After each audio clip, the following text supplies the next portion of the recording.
The first one I'd like to introduce is Professor Richard Chandler.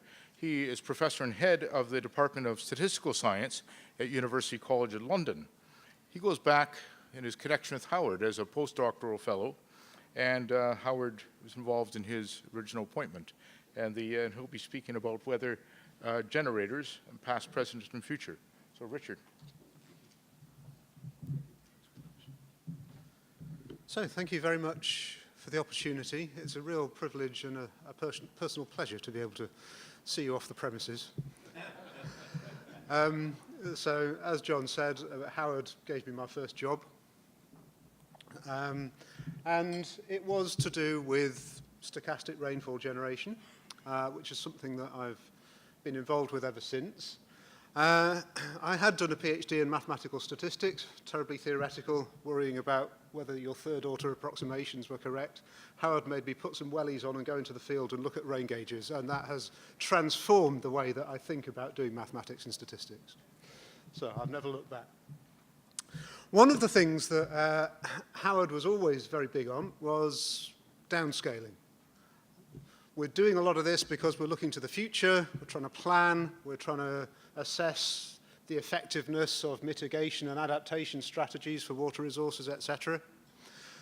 And therefore we need to know what the climate of the future is going to be like. And typically we take our information about climate change in the future from climate models. And one of the big things, as you all know, is that the spatial resolution of climate models is too coarse to be useful to provide inputs for many hydrological applications. And I sort of think of this as a kind of classic example, which was a master's project, I think, supervised by Howard in the early 1990s, where somebody was trying to simulate the flow of the River Nile based on the outputs from climate models, and everything evaporated and there was no river, which I think is that a fair assessment of that project, Howard? Yeah, as he recalls. Okay, so anything in green on my slide is something that Howard has been involved with. Okay, so we all know about that, and therefore there's this international industry on downscaling, where you take the outputs of climate models and you downscale them to a local weather scale that is suitable for hydrological modeling. And there are many, many different methods for doing downscaling. But for hydrology, we need to ensure that when we downscale from climate model outputs, we're able to reproduce the temporal and the spatial structure of precipitation and other weather variables in order that we can get the hydrological system response appropriately. So once we've put those constraints in place, there are two main contenders in terms of downscaling techniques, one of which relates to regional climate models, and I think we've got some talks this afternoon relating to those. And the other is weather generators, which is what I'm going to talk about. So this is the Intergovernmental Panel on Climate Change definition of a weather generator. Okay, so it says a stochastic weather generator produces synthetic time series of weather data of unlimited length based on the statistical characteristics of observed weather at that location. I must admit, I think the IPCC definition of weather generators is a bit limited, and we've moved beyond that, but the IPCC is often lags behind everybody else a little bit in terms of that kind of thing. So there will be people in the room who are more statistically inclined, and there will be people in the room who are more physically inclined, and let's not have a fight about that, because I think one of the opportunities that we really have in science at the moment is to integrate stochastic and dynamical thinking.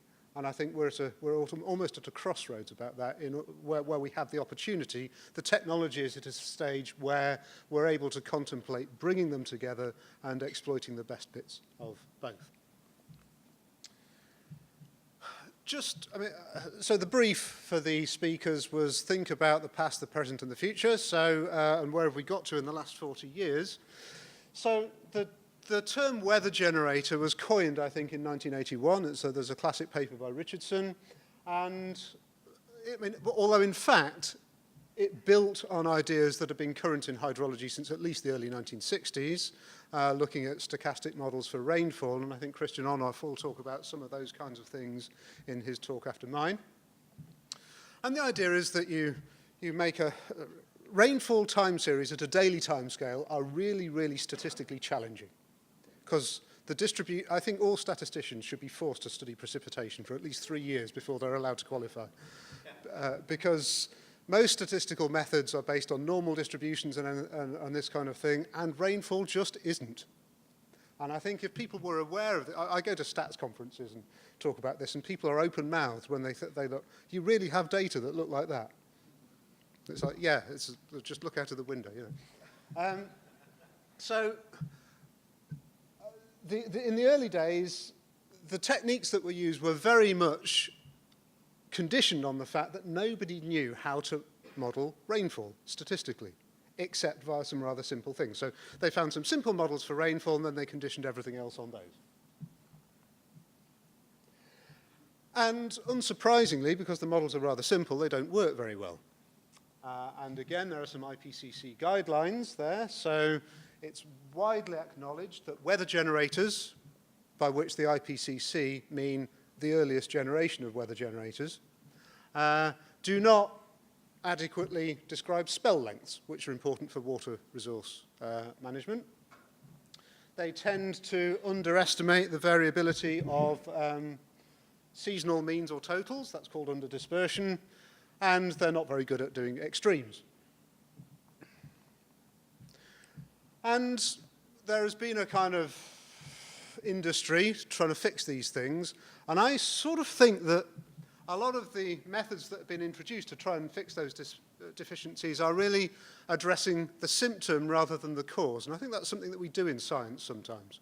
Okay, so if the extremes aren't right, you glue a heavier tail onto your distribution. Okay? That doesn't seem to me to be very physical or very natural from a modelling perspective. What we should be thinking of are what are the features of the process that are missing from these models. And one very obvious feature of the process in the earlier weather generators is the fact that successive days' precipitation intensities are not independent. Okay? Because you have the same synoptic weather system affecting an area for several days. Okay, so, and in fact, if you incorporate that kind of mechanism into your weather generator, many of these problems get solved automatically. Okay, so they get fixed for the right reasons. So, since the early days, there have been a variety of other approaches proposed for weather generators, so some of them are up there. Okay, so approaches based on modeling spell length distributions directly, resampling historical data.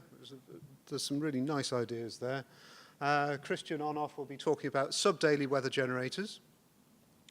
Now this is a Howard memorial thing, so we should talk about the things that Howard has been associated with, and some of you will be aware of my own work in this area based on generalized linear models, which are a class of statistical models that in fact incorporate many, many of the other types of weather generators as special cases. Okay? And I first got into these as part of a project with Howard and with Dennis down here in the west of Ireland in the mid-1990s. And I don't think I've ever confessed this to you, but I didn't know anything about GLMs at the moment. I was really embarrassed about it. I thought this sounded like a good project for me to learn stuff that I didn't know. And at one point during the project, we were simulating rainfall in Ireland, and Ireland was turning into a desert, and Dennis was about to pull the plug because he was the project manager. And he was like, who is this young one young, two statistician, three clearly doesn't know what he's talking about, and four, the results are rubbish. So, and Howard was very, very supportive. He was like, no, Richard knows what he's doing. In the end, it turned out that I'd been simulating the logarithm of the rainfall rather than the rainfall itself. And when I fixed that line of code, everything was fine. So that was a really nice interdisciplinary project that got us going on using generalized linear models for simulating precipitation and other weather sequences, incorporating climate change signals, etc. Since those early days, I think the main developments have been extending weather generators so that they can generate multi-site weather sequences, okay? Preserving sort of coherent time series at different spatial locations, and which also allow simulation at ungauged sites, which is obviously quite important, given that you rarely have weather stations where you actually want them. There have been developments in non-stationary generators to pull in more effectively the information coming out of climate models. There are a variety of approaches to multi-site generation available in the literature now. I think one of the problems that many modelers have, there's a sort of myopia that modelers have. And many of these techniques that are in the literature require, for example, that you have complete data for calibrating your models. Okay? And I think my experience is that you never have complete data, okay? Which really limits their applicability. I also think that there's no point in developing a new methodology if you don't make it available to the community. And what this slide shows is, to the best of my knowledge, the main weather generators that are currently available and for which you can all download the software so you can do them for yourself. And what's quite interesting about that is if the slides are available, you can click on these and they'll take you to the links with the pages. What I find quite interesting is I've categorized each of them according to whether it's single site or multi-site, and to whether it can deal with more than one weather variable, like precipitation and other things. And in fact, this is pretty much the state of the art. There are only two here that are publicly available. You can get the software where they're both multi-site, so spatial, and multivariate, so they can do more than one at a time. And one of them is a green one, so Howard's got some responsibility for it, even though I wrote most of the code. So this actually is where that Irish project has ended up now. And I'd like to just show you some examples of what we're now able to do with modern weather generators. So this was a project involving several people in the room, where we were trying to do some modelling for the Thames catchment in the UK. So there's 100 kilometres there, southeast of England. And the hydrological modellers wanted me and my postdoc to produce hourly time series of 8 variables. We'll come to that on my final slide. A 1 by 1 kilometre squared resolution throughout the catchment using a statistical model. So we had a fight about that, and we had a negotiated settlement, which is that in the first instance, we'd try daily sequences at a 5 kilometre resolution on this subcatchment here. The data we had available were nominally from 157 weather stations, which are the red blobs, from 1970 onwards, but in fact, when we looked, only 52 of the stations had pressure, 22 had shortwave radiation, and all the records were rather patchy. We built a statistical model that emulated essentially a numerical weather prediction model. Okay? That's the structure of it. We thought quite carefully about how one assesses the performance of these things, and we do lots of things like this, where the black bands are the observations with uncertainties, and the rainbows are the statistical distributions, so we can assess these kind of things. So we can do this kind of thing, and more recently, people have started really being incredibly ambitious with weather generators. And there's one paper on the left there from Australia, and there's one from the group here at Saskatoon, in fact, which when I first saw it, I thought they were absolutely nuts to have even attempted this. Because this is basically using a statistical model to do weather generation across all of the Canadian prairie provinces, using methods that were developed and designed for catchments of a scale of about 50 by 40 kilometres. And I found it astonishing that it was possible to do this. It's really exciting. But it does raise challenges. So I think the weather generator capability is getting close to regional climate model capability now. And one question is whether we want to even do that. Because statistical models aren't really designed for that kind of stuff. There are technical challenges, but I actually think that the real challenge for this community in the future is in training our young researchers, because I get a huge number of requests to referee papers where people are developing weather generators, and it is quite clear that the technology is well beyond the skill set that people have to use it effectively. So there is a danger, more and more, I think, that we're producing sophisticated nonsense in our research.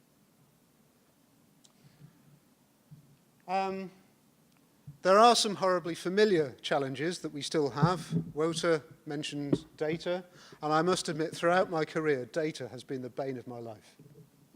And I think we need to address data curation and archiving issues, but we also need, from the modeling community, and by this I mean the hydrological modeling community, we need recognition of the limitations of the data that are going to be used to calibrate models.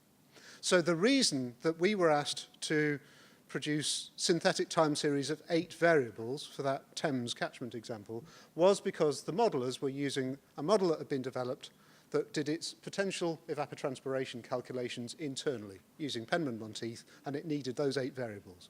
Now, nobody in their right minds would do that when you don't have the data. So I think modelers need to think about not only representing the physical processes, but being a bit pragmatic about what data are going to be available to support their modeling. So I think with that perhaps slightly contentious remark, I will close and thank you for your attention.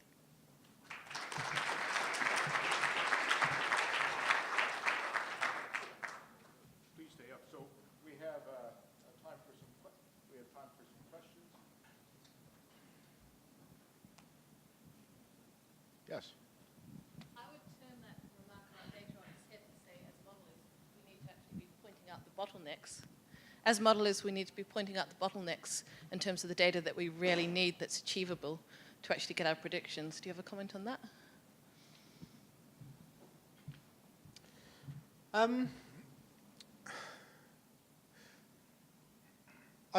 Well,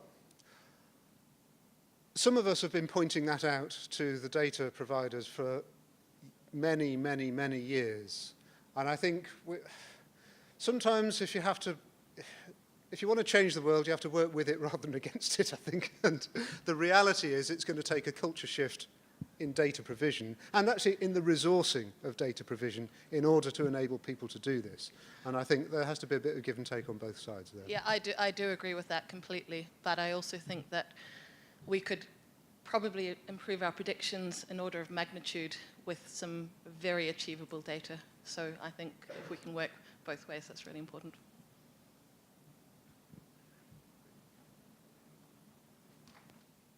Other questions? Yes. What do you go to the microphone if you can? I'm not going to talk about joules. Numerical weather prediction models now are increasingly modeling at very small and probably even smaller as we go forward in time, spatial resolutions, and therefore capturing a whole range of processes and dynamics and so forth. So what I'm interested in is where do you see these sort of multi-scale, multi-site statistical models in that sort of new world? That's an interesting question, and that's one that keeps me awake at night, I must admit. I mean, these statistical models were never designed even to do this. So I find it